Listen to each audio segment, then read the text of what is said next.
Allez, installez-vous.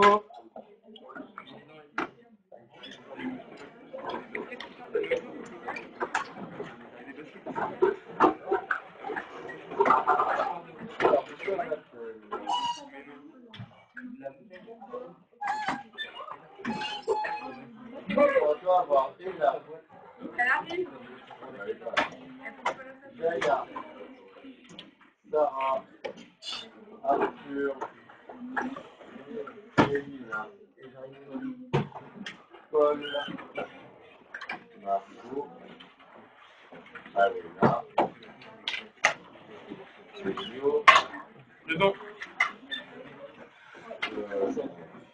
Franca, Henri, Anna, Mathieu, Dorian, Inès et Mathieu.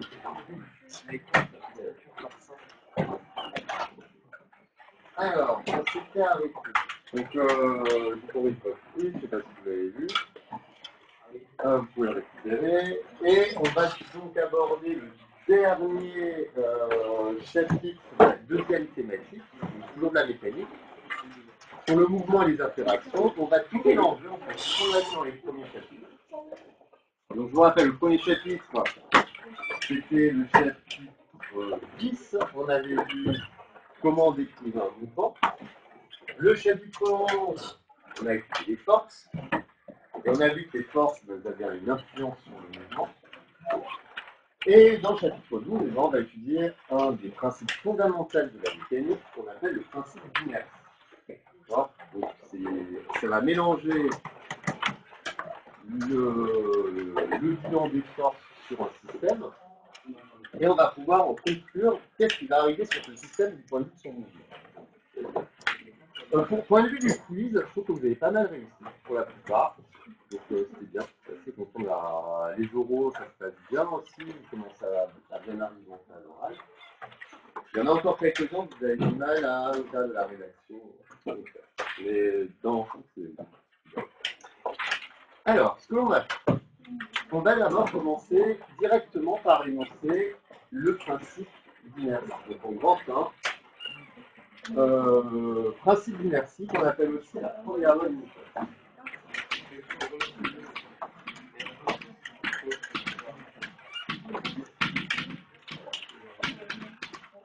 Ou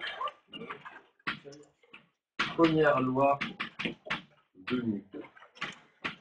Donc vous supposez que comme il y a une première loi, théoriquement, en fait il y en a 3 polarités. En fait il y en a 3. Sarah, qu'est-ce qui se passe? Comment ça se fait? Mais je m'approuve, mais j'ai pas Bah, c'est quand même bizarre qu'en venir à l'école sans stylo, c'est bizarre. Alors, en grand 1, principe d'inertie. Donc, en second, je parlerai tout le temps de principe d'inertie, je ne parlerai pas trop de première loi de Newton. C'est simplement pour ceux qui vont continuer dans la spécialité physique l'an prochain, ben, vous verrez la deuxième loi de Newton et la troisième loi de Newton. Donc, première loi de Newton.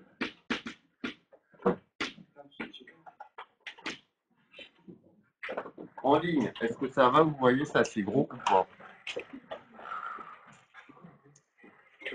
Ouais. Donc aujourd'hui, on va faire le cours. Et après, les équipes. Demain, on va faire le TP sur le principe d'inertie. Je pense que je vais en faire 2. On va voir ce que j'ai prévu. On va en faire 2. Pour vous, ça va être très matériel. Donc demain. La semaine prochaine, on fera un peu plus informatique. Donc on pourra aussi faire à la maison. Faudra la prendre ou pas? Non. Non, pas de besoin demain. Alors. On va d'abord étudier notre système. Donc, premièrement, le système. Donc, quand vous allez étudier un exercice de mécanique, il faudra toujours utiliser cette technique. Première chose, on décrit le système d'étude. Et pour le niveau seconde, le système sera toujours assimilé à un point de la système. Le système est assimilé à un point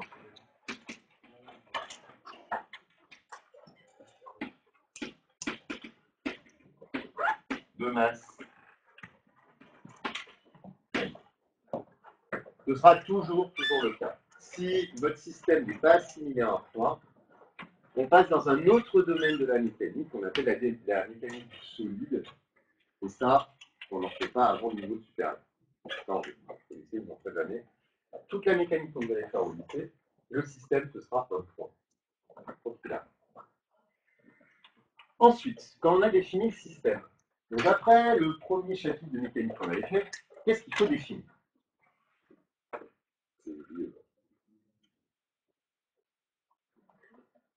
Alors, quand on étudie le mouvement d'un objet, donc on dit que le système c'est l'objet, et ensuite. Mouvement. Ah bah non, justement, Ah oui, il bouge. Il peut bouger ou il ne peut pas bouger, mais ça dépend de quoi. De quoi dépend le mouvement? D'accord. Du référentiel. Du référentiel d'étude. D'accord. N'oubliez jamais ça. Une fois que vous avez décrit votre système, vous devez décrire d'où est-ce que vous étudiez votre système. Dans quel référentiel. Donc en deux, le référentiel.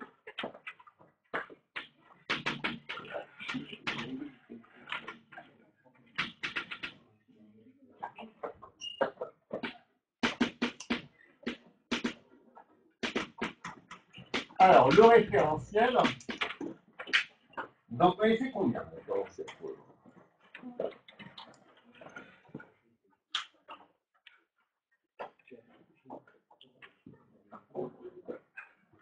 Bonjour, pour le quatrième à être à l'heure. Moi, j'ai l'impression qu'on était en salle normale. Non, c'est très bien que depuis le couvre-feu, on est toujours en salle de récré. D'accord. Tu n'es pas capable de retenir ça, c'est qu'il y a un problème. Et tout le monde y arrive.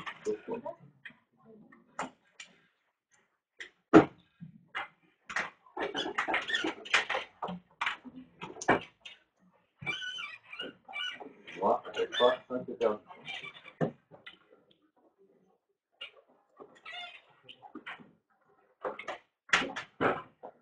Alors, c'est quoi les trois référentiels que vous connaissez? Terrestre, héliocentrique et géocentrique. Voilà, le basique. Ouais, le terrestre, ça sert à étudier les mouvements qui sont à la surface de la Terre. Ensuite, le géocentrique, c'est pour des mouvements qui se font autour de la Terre, donc les satellites, les mouvements de la Lune. Et héliocentrique pour des mouvements des planètes dans le système solaire, donc autour du Soleil. Nous, on va surtout étudier le principe d'inertie dans le référentiel terrestre. Donc, en général, on va avoir des exos, on va un peu sortir de la généralité. On va utiliser le référentiel terrestre.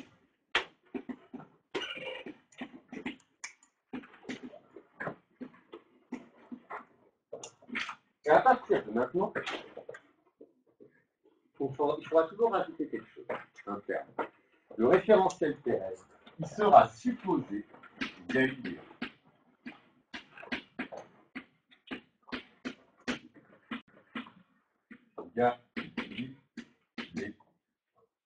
Qu'est-ce que ça veut dire qu'un référentiel galiléen? C'est simplement, c'est-à-dire, dans lequel le principe d'inertie est galiléen. C'est-à-dire, dans lequel le principe d'inertie est vérifié. Alors ça, je reviendrai une fois que j'aurai décrit le principe d'inertie. Parce qu'en fait, un référentiel galiléen dans l'univers, ça n'existe pas. D'accord? Pour résumer, qu'est-ce que ça pourrait être un référentiel galiléen? C'est un référentiel qui n'est pas en mouvement par rapport à autre chose, qui est fixe, ou qui est en mouvement rectiligne uniforme par rapport à un autre référentiel. Est-ce que dans notre univers, on a un référentiel qui est dit absolu, c'est-à-dire où il y a un point qui ne bouge pas par rapport au tout. C'est le soleil. Le soleil. Non. Puisque le soleil tourne autour du centre de la Voie lactée. Ah ouais. Donc ça marche. D'autres idées? Le centre de la Voie lactée. Parce qu'il est fixe. Il tourne autour de je sais pas quoi. Ah, c'est une galaxie, hein, la Voie lactée. Et toutes les galaxies, qu'est-ce qu'elles font en fait? Elle tourne autour. Non. Alors elles s'éloignent, elles s'attirent, bref, elles bougent. D'accord? Et en fait, qu'est-ce qu'on a montré? Enfin, qu'est-ce qu'Einstein a montré sur l'état de l'univers?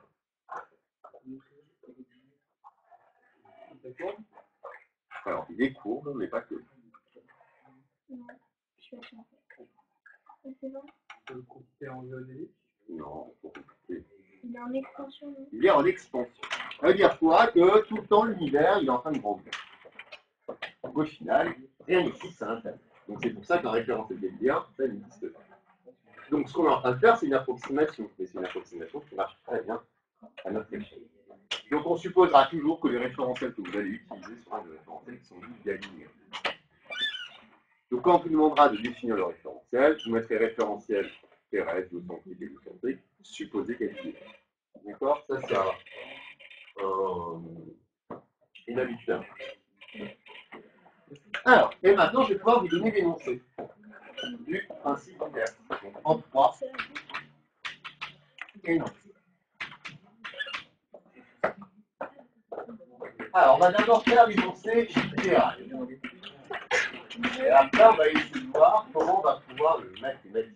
Vu que c'est dans les poids, le galiléen, 4, C'est-à-dire, absolu. c'est ça.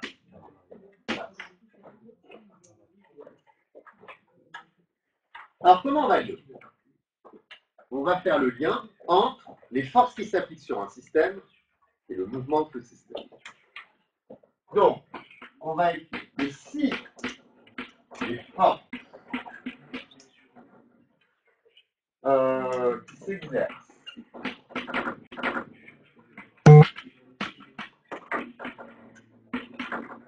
sur le système se confondent,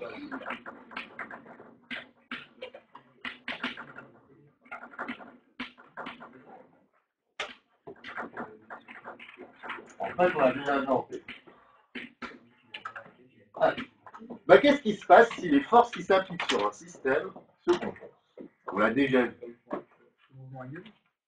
ne veut rien dire le mouvement aîné, c'est pas le mouvement. Hein? Donc on dit que immobile. D'accord? Ça, c'est vrai. En fait, c'est incomplet. Parce que l'immobilité, c'est un cas particulier d'un mouvement plus général. Exactement. Quand vous dites qu'un mouvement est rectiligne uniforme, si l'uniformité, c'est une vitesse nulle, qu'est-ce qu'on obtient? On obtient l'immobilité. Oui ou non? Donc au final, en fait, l'immobilité, c'est un cas particulier du mouvement rectiligne uniforme. On va le voir comme ça. Et c'est pour ça qu'en fait, l'immobilité, on peut la caractériser par des forces qui se compensent, mais pas que. Des forces qui se compensent, ça va caractériser justement que le mouvement est rectiligne uniforme. D'accord? Ça veut dire, si on est dans l'espace, donc dans l'espace, le vide intersidéral, il n'y a pas de planète, il n'y a pas d'interaction gravitationnelle, parce qu'on est trop loin des champs gravitationnels, on donne une pichenette à un objet. On le pousse. Quel est le mouvement ensuite de l'objet?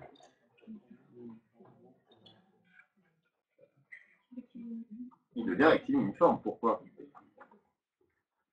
Quelles sont les forces qui s'exercent sur cet objet une fois qu'on l'a poussé, qu'on l'a lâché? Rien. Mais non. La force que tu pousses au début, elle ne s'exerce plus une fois que tu n'es plus en contact avec. Donc, le système n'est soumis à aucune force. Donc, les forces se compensent. Et pourtant, il va perdurer dans son mouvement. Donc, son mouvement sera rectiligne. D'accord?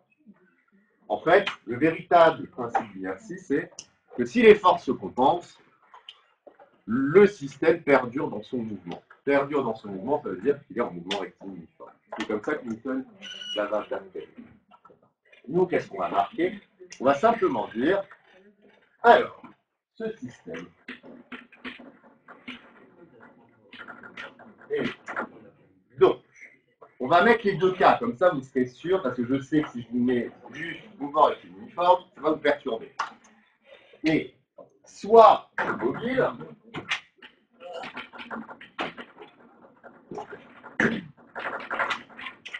soit en mouvement rectiligne.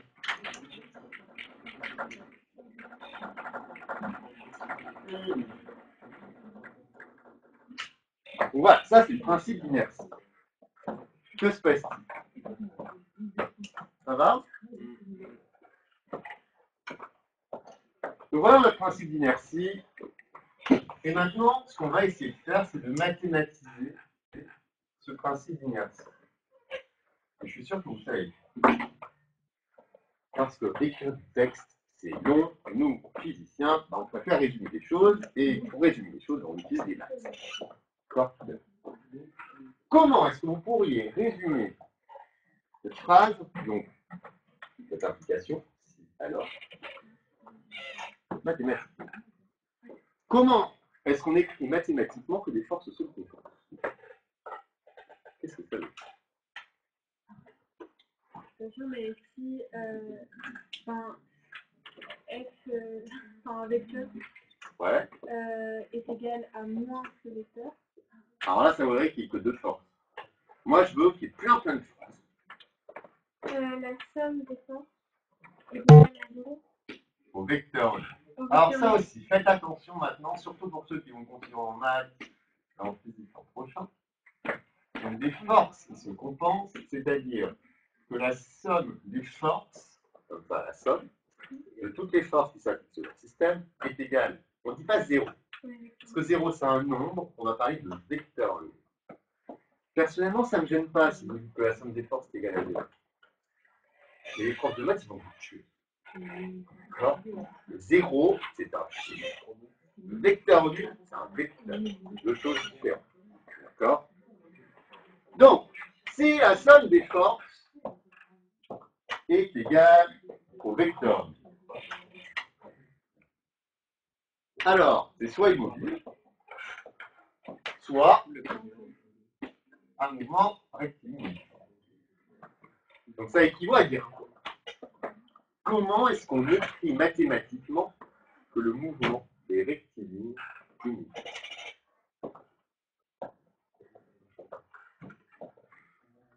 Comment mathématiquement est-ce qu'on l'a rédigé? Je regarde Henri, il y en a qui savent. Dalo le mot, il doit savoir lui.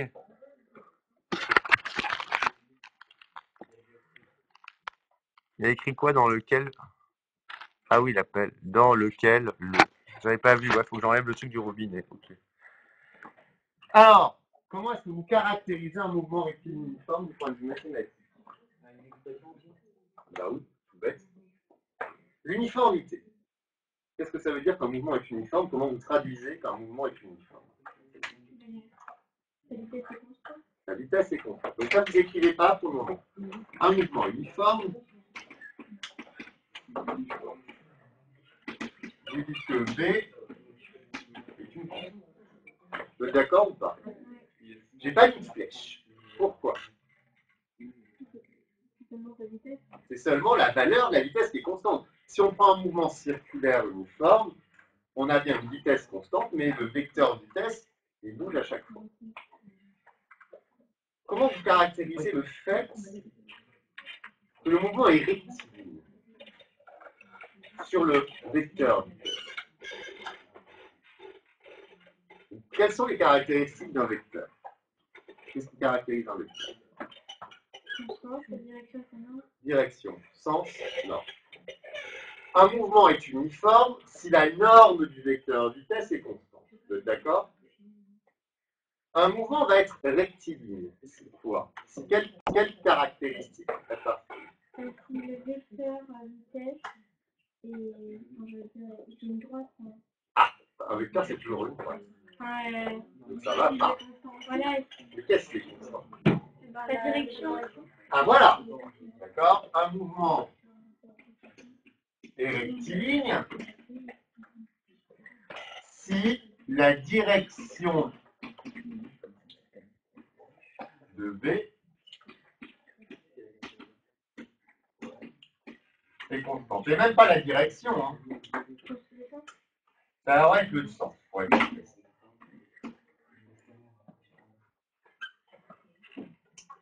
Donc, comment vous allez résumer mouvement uniforme et rectiligne? En une seule équation mathématique. Plutôt qu'écrire plein de textes, là, 2 lignes, une petite équation mathématique va vous dire le mouvement est rectiligne. Donc vous avez bien vu qu'uniformité, c'est la norme du vecteur qui est constante. Le fait que ce soit rectiligne, c'est le sens qui est constant. Ben maintenant, comment vous allez faire pour résumer? Pour qu'il soit rectiligne uniforme, il faut que la valeur et que le sens soient constants aussi. Ok. Et comment tu résumes ça mathématiquement? Si vous avez le sens et la valeur du vecteur qui doivent être constants, ça veut dire quoi? Vous m'avez tout dit, maintenant vous n'avez plus qu'à traduire mathématiquement. Ouais. Ça veut dire que le vecteur vitesse est comment? C'est constant, exactement. Ça veut simplement dire que le vecteur vitesse est constant. CST, c'est constant. D'accord? Alors c'est vrai qu'on n'aime pas écrire constant maintenant. Qu'est-ce qu'on pourrait dire? On va l'écrire autrement. Donc ça, c'est plutôt l'appellation telle qu'on va le voir en seconde. J'aime pas le terme d'une écriture constante. Moi, je vais plutôt écrire autre chose.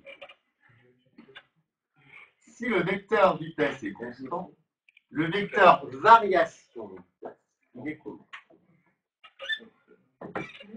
Il est exactement. Et donc, je préfère le voir sous cette forme. Donc, vous dites que si la somme des forces est égale au vecteur V, alors le vecteur variation de vitesse est aussi égal au vecteur V. Vous pouvez le marquer sous ces deux formes. Parce que constant, un vecteur constant moins le même vecteur constant, ça fait le vecteur V. Mathieu et nous, qu'est-ce qui se passe? Mathieu, t'es perdu? Non, l'autre, Mathieu.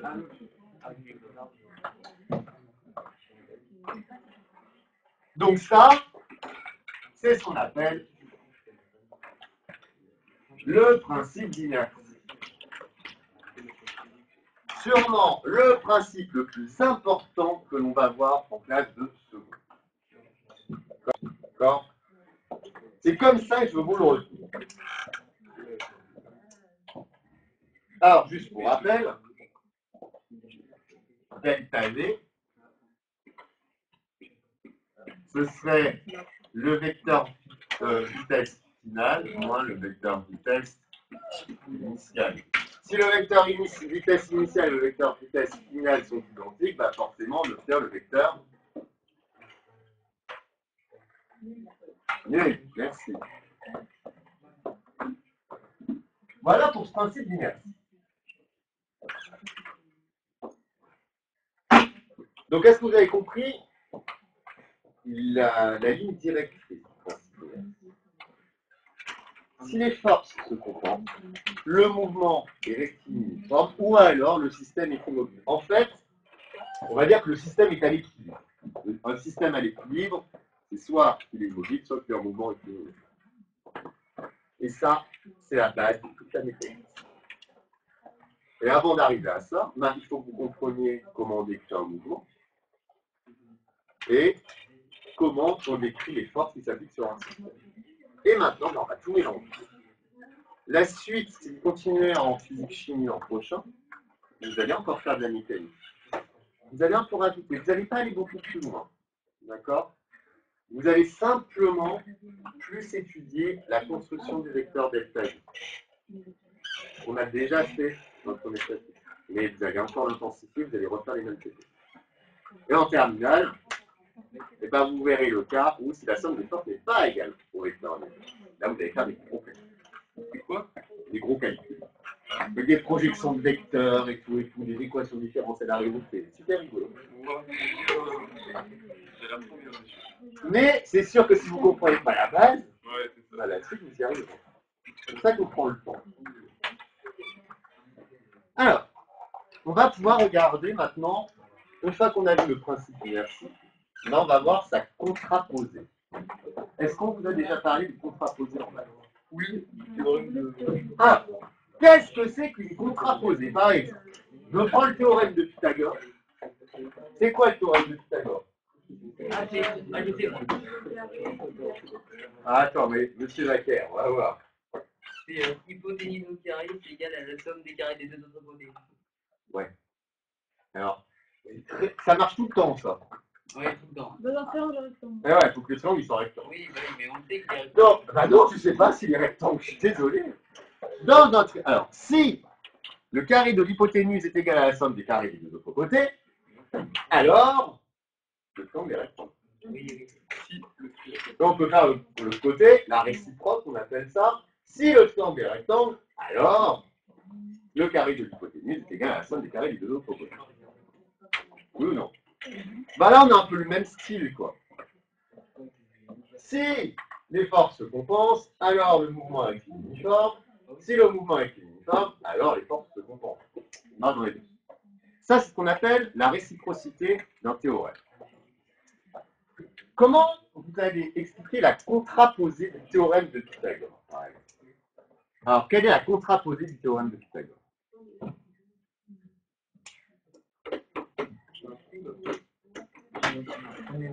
Quand c'est pas rangé en rectangle. Oui. Alors, je vais écrire en grand 2 le contraposé. La contraposée Si. Comment que là? du principe d'inertie.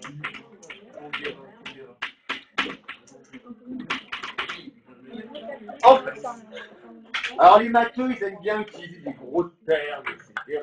Donc la contraposée, c'est quelque chose de classe. Ça, je la fais toujours.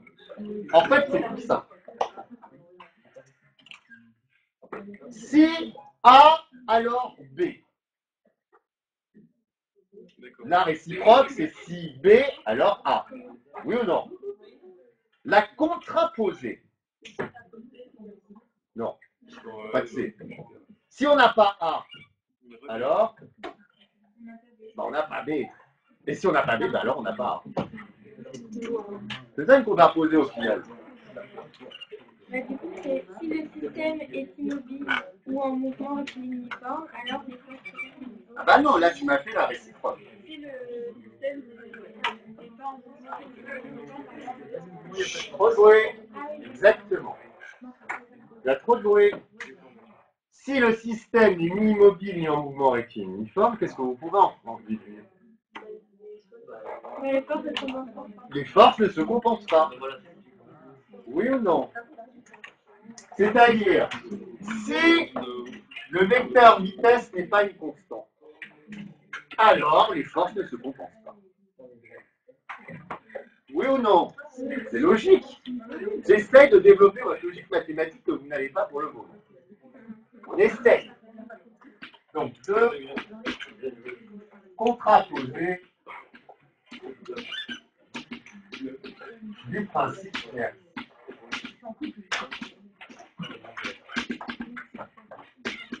Donc, si on reprend le théorème de Pythagore, quelle est la contraposée du théorème de Pythagore? Ah, c'est quoi s'il n'y a pas de droit, il n'y a pas de... C'est super magnifique. Bah, si l'hypoténuse au carré n'est pas égale, enfin, si dans un triangle rectangle, l'hypoténuse... Ah non, ça va pas. Sinon, quand un triangle, l'hypoténuse au carré n'est pas égale au carré des deux autres côtés, alors le triangle n'est pas rectangle. Parfait. D'accord? Comment vous pouvez trouver qu'un triangle n'est pas rectangle? Ben, vous prenez la longueur du plus grand côté, qu'on appelle l'hypoténuse, vous l'élevez au carré. Si le carré de l'hypoténuse du plus grand côté n'est pas égal à la somme des carrés des deux autres côtés, Qu'est-ce que vous en concluez? Le triangle est pareil. D'accord? Ça, c'est des maths. Nous, on va utiliser un autre théorème pour utiliser sa contraposée et avoir une déduction de quelque chose de physique, quelque chose qui se pose. Donc, qu'est-ce qu'on va dire? Donc, on va le faire textuellement et après, on va l'écrire mathématiquement. Si un système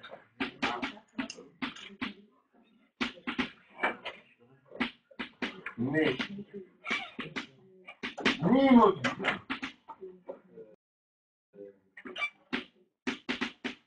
ni en mouvement rectiligne uniforme.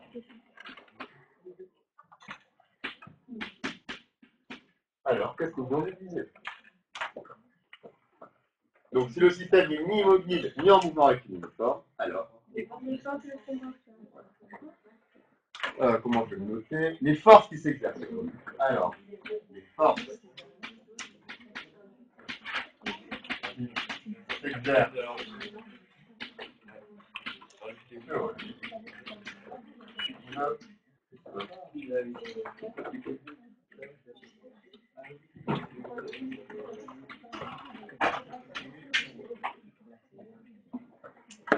mathématiquement,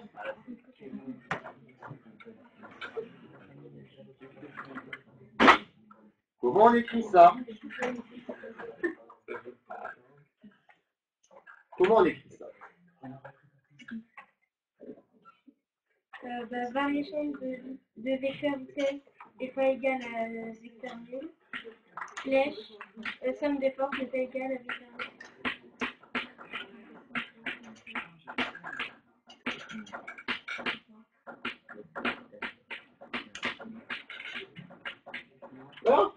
Comment on a résumé ça? Ou alors, ça, vous pouvez le mettre comme ça. Le V est différent. D'accord? Voilà comment on peut écrire la contraposée du principe d'inertie. D'accord? En fait, il suffit de connaître le théorème de base et de trouver la contraposée. Et en maths, c'est toujours la même chose. Donc, vous n'avez jamais parlé de contraposée en maths? Normalement, voilà, vous avez fait ça avec Thalès et Pythagore. Bah, attends, je vois en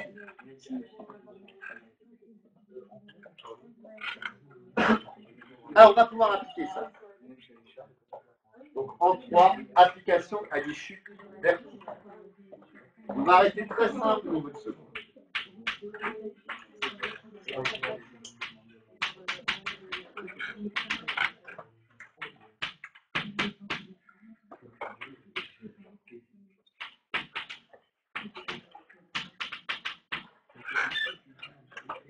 Donc, en 3,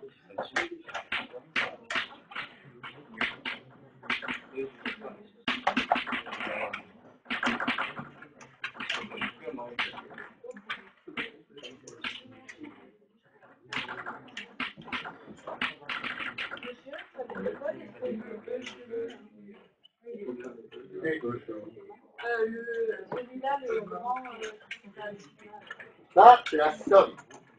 Je le répète. Si tu fais, il y a trop de bruit. Tu as plein de nombres. x1 plus x2 plus x3 jusqu'à xn. Plutôt qu'écrire ça, qui prend beaucoup de place, on utilise le formalisme mathématique de dire que c'est la somme de tous les x. Où i varie de quoi à quoi? De 1 jusqu'à n. Alors mathématiquement, comment on l'écrit? En dessous, on a un petit i, mais 1 jusqu'à n. Ça, c'est le véritable formalisme mathématique. Bon, tu peux appeler j, tu peux l'appeler k comme tu veux. Il n'y a pas de souci. D'accord? I, en fait, pour qu'on met i, c'est pour indice. Puisque là, c'est l'indice 1, l'indice 2, l'indice 3, l'indice 4. Alors ça, pareil. L'an prochain, vous allez, si vous faites spécialité mathématique, Oui. vous allez faire les suites numériques. Et vous allez faire les sommes des termes d'une suite. C'est quoi? C'est ça. C'est pas moi qui vous fais le cours, donc je vous dis juste que vous avez vachement utilisé ça en spé maths. D'accord? En spé physique, c'est juste pour le noter. On va pas trop s'en servir, c'est juste du formalisme. Nous, on va, allez, au maximum, on va avoir 3 formes. On va faire F1 plus F2 plus F3. En supérieur, vous pourrez faire, ouais, une centaine de formes. Pourquoi pas? Mais non, pas ouf. Alors, on va étudier ce qu'on appelle le mouvement de chute libre. Et on va regarder la chute, qui est le grand classique. On appelle le mouvement de chute libre. Et on va regarder la chute libre verticale. Chute libre verticale.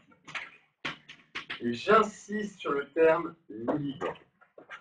Parce que ça, c'est quelque chose qu'il faut que vous compreniez. La définition de la chute.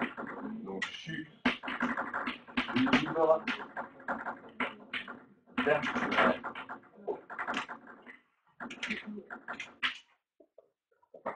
En après, qu'est-ce que c'est qu'une chute libre?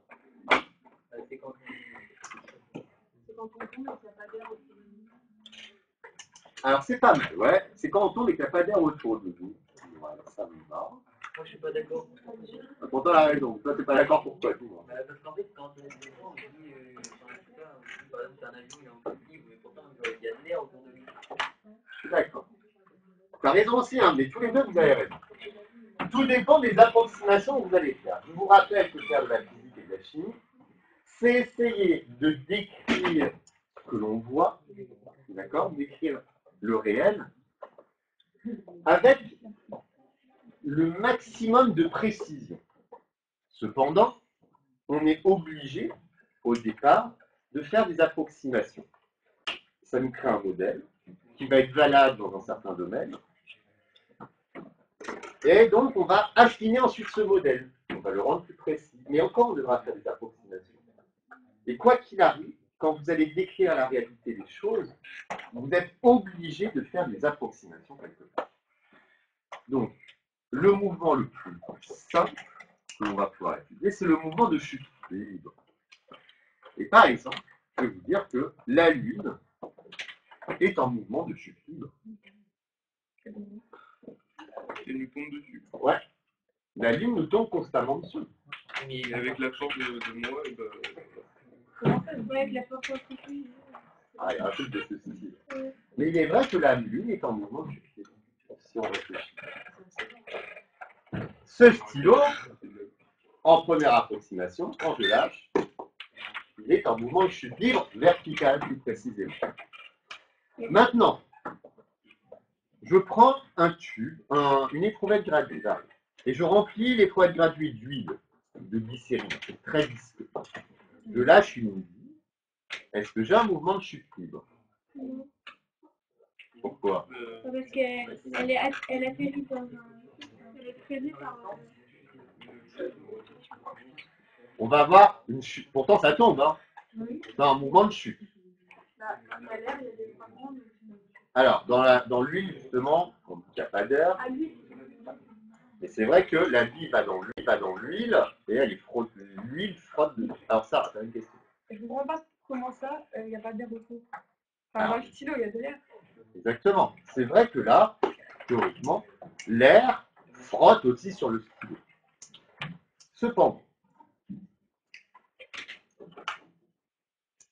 est-ce que l'air va avoir beaucoup d'influence sur la chute du stylo?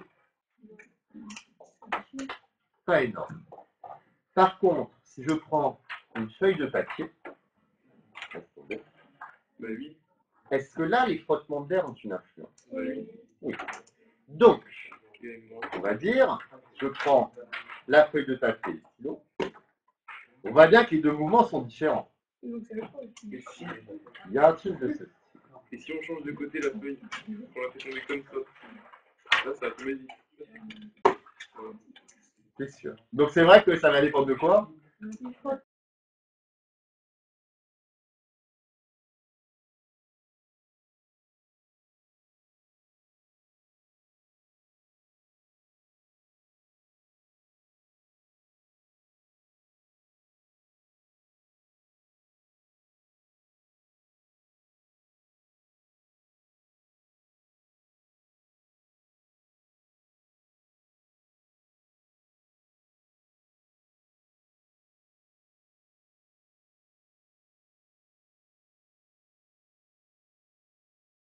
Paul a tout fait cracher, donc il faut que j'enlève le... Hop.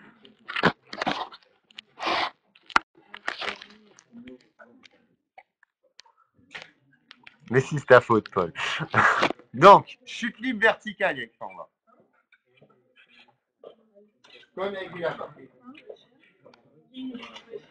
Ouais.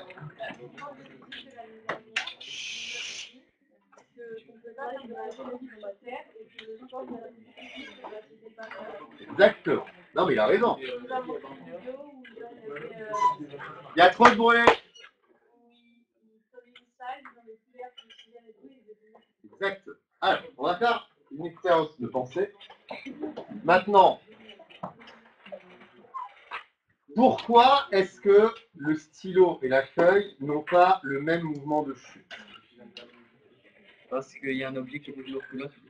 C'est pas une question de masse. Parce que si je refais cette expérience dans un endroit sur la Lune, par exemple, et c'est ça qui a été fait, les deux objets vont tomber exactement au même temps. D'ailleurs, c'est bête, c'est pas le cas. Je faudrait dire. Moi, la feuille avec une surface qui est plus grande, et du coup, elle va plus exposer au frottement avec l'air. Ouais, donc, soyons simples, précis. Au final, qu'est-ce qui permet de différencier ces deux mouvements? Le frottement de l'air. Le frottement. L'un va avoir l'influence du frottement, l'autre non. D'accord? Donc, un mouvement de chute libre, le stylo, on peut dire qu'il est soumis à quelle force dans sa chute? Il y a le poids. Son poids. Autre chose? Bah, légèrement le frottement de l'air, mais Alors ça, je peux l'entendre comme faux. Quand on me dit oui, il est soumis à la gravité et il est soumis à son poids. Non, c'est faux. Le poids, c'est le cas particulier de l'attraction gravitationnelle lorsqu'on est à la surface de la Terre. Donc quand vous me dites qu'il est soumis à la gravité terrestre, oui, parce que c'est pareil qu'il est soumis à son poids. D'accord?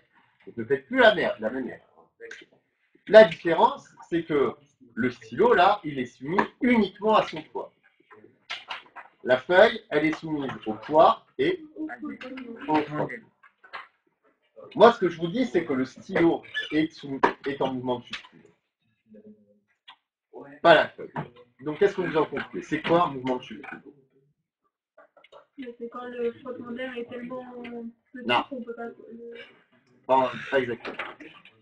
Quand l'objet, il est soumis à son poids. Exactement. L'objet, le système n'est soumis qu'à son poids. Donc, ce que tu disais, c'est vrai que sur Terre, comme il y a de l'air dans l'atmosphère, quand on fait du sport de la chute libre, c'est pas de la chute libre parce qu'on est soumis à des frottements. D'accord? Une bonne approximation. Mais qu'est-ce que c'est qu'un système qui est en chute libre? C'est un système qui est uniquement soumis à son poids ou à la force d'attraction gravitationnelle.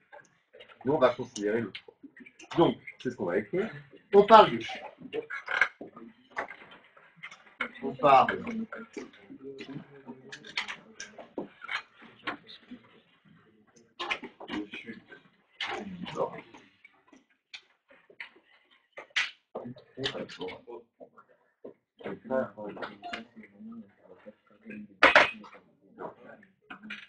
Lorsque le système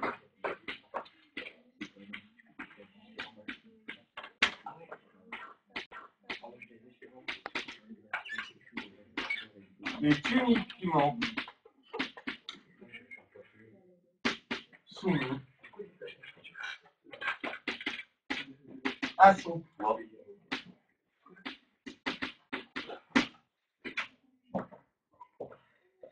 Et ça, j'aimerais que vous le reliez l'an prochain, pour ceux qui vont aller en première de spécialité. Et si vous me dites qu'un mouvement de chute libre, c'est quand ça tombe, qu'on franchit du tout reste, je ne serai pas content. Donc, un mouvement de chute libre, c'est un mouvement pour un système qui est uniquement soumis à son poids. Et donc, on va utiliser le principe d'inertie. Qu'est-ce que vous pouvez dire d'un système qui est uniquement soumis à son poids d'après le principe d'inertie? Ou d'après la contraposée, ça vous choisissez, je m'en fiche.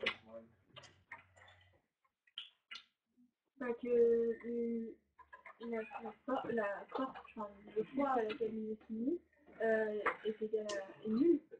Non. Oula! Donc toi, alors, voilà, il y a le stylo qui tombe, le poids il est. Non, le vecteur Enfin, en fait, je saurais comment l'écrire, mais je peux pas l'écrire. Ah bah oui, c'est ça qu'on met, tu vas en voir. Bah, si il y a jeu, si on suit le jeu à ce point-là, les forces, elles se proportionnent. Exactement. Est-ce que tout le monde est d'accord avec ça? Ouais. Si un système n'est soumis qu'à son poids, forcément les forces ne peuvent pas se compenser. Puisque la somme des forces ne sera que le poids. Et le poids est forcément différent du vecteur nu. Alors, on va parler par deux. Donc au final, qu'est-ce que vous pouvez dire?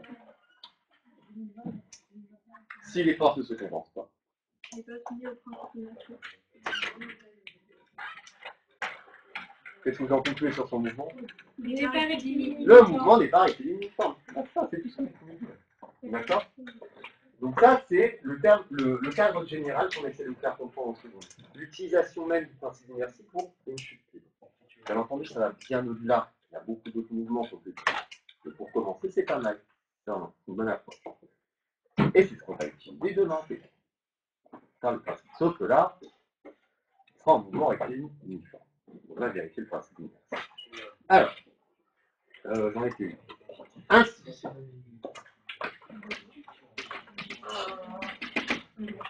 Donc, un système qui n'est soumis qu'à son poids, bah, vous pouvez dire que la somme des forces qui s'appliquent sur le système, c'est égal au poids, et c'est donc différent du vecteur. Donc,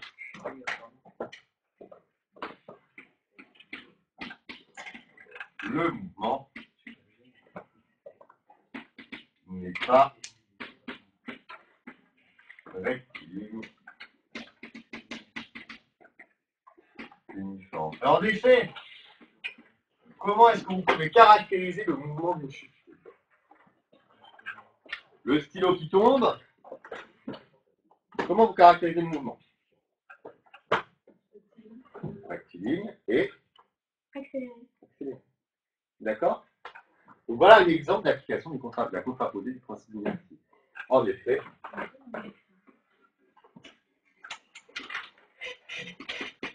il est rectiligne accéléré.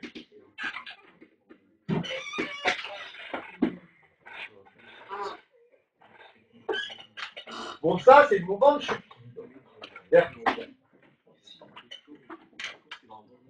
Parce qu'on va faire, on va rajouter une chute libre, pardon, une chute verticale avec frottement. On a pu faire une chute libre, on va simplement faire la chute verticale avec frottement. Comme il y a des frottements, forcément, on ne pourra plus dire que la chute est libre.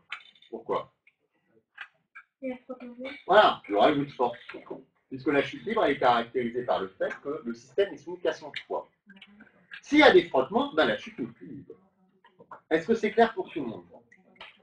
Ultra important, hein, cette notion de chute libre. Donc là, en bleu, on va voir la chute libre, verticale avec frottement. Chute verticale avec frottement. 2.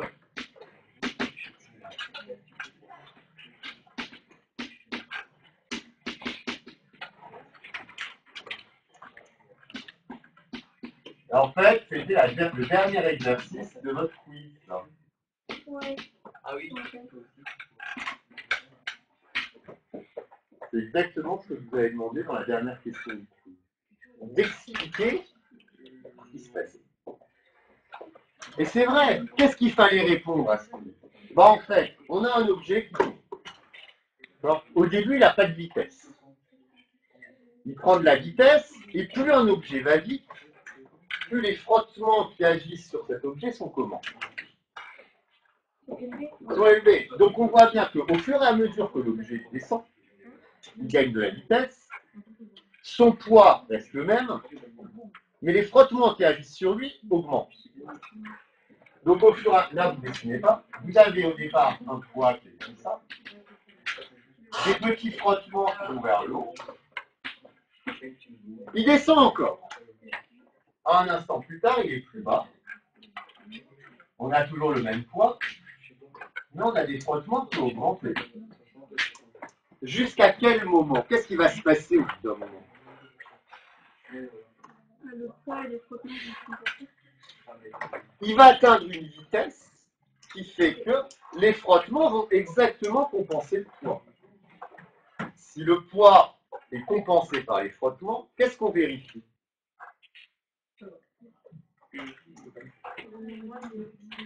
Pourquoi?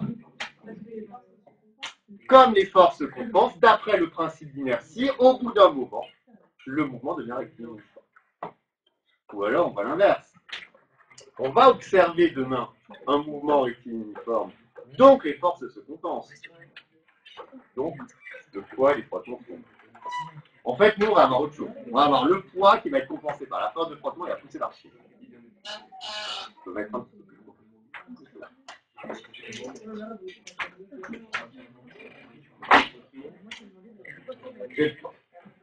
Alors, donc, qu'est-ce qu'on a?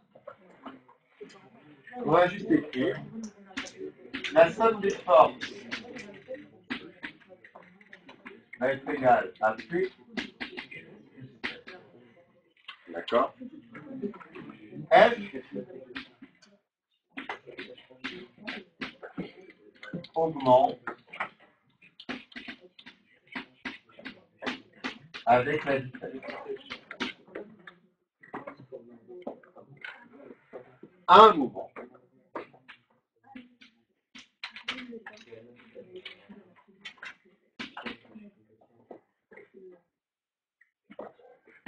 P plus F est égal au vecteur. Donc, le mouvement devient rectiligne.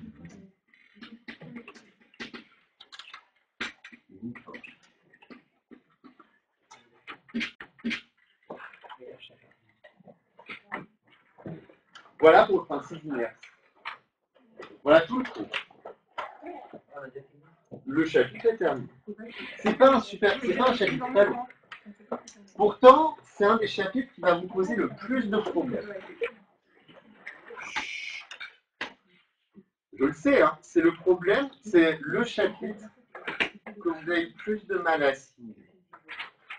Il n'y a pas grand-chose, hein, pourtant, dedans. Maintenant, vous allez voir que dans l'application, ça va avoir du mal. Il faut vraiment que vous compreniez le lien qui existe entre les vecteurs force,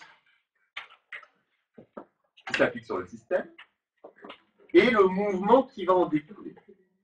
C'est ça qu'on vous demande. Si vous arrivez à comprendre qu'il y a un lien entre la somme des forces et le mouvement, là vous avez compris le principe d'inertie. Le principe d'inertie, c'est simplement dire que la somme des forces est égale au vecteur nu, alors le mouvement est fini.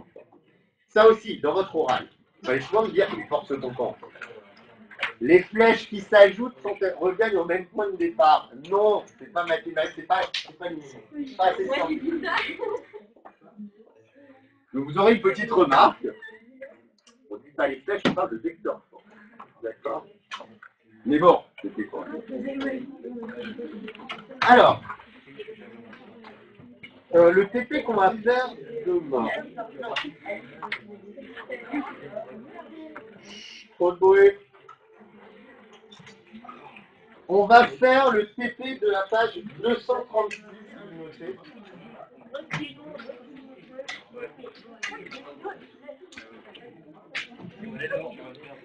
Vous pouvez regarder à l'avance, ça peut un peu vous aider parce que...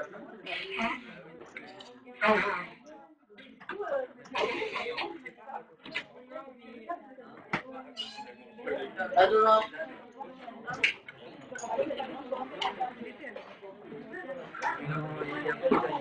En ligne.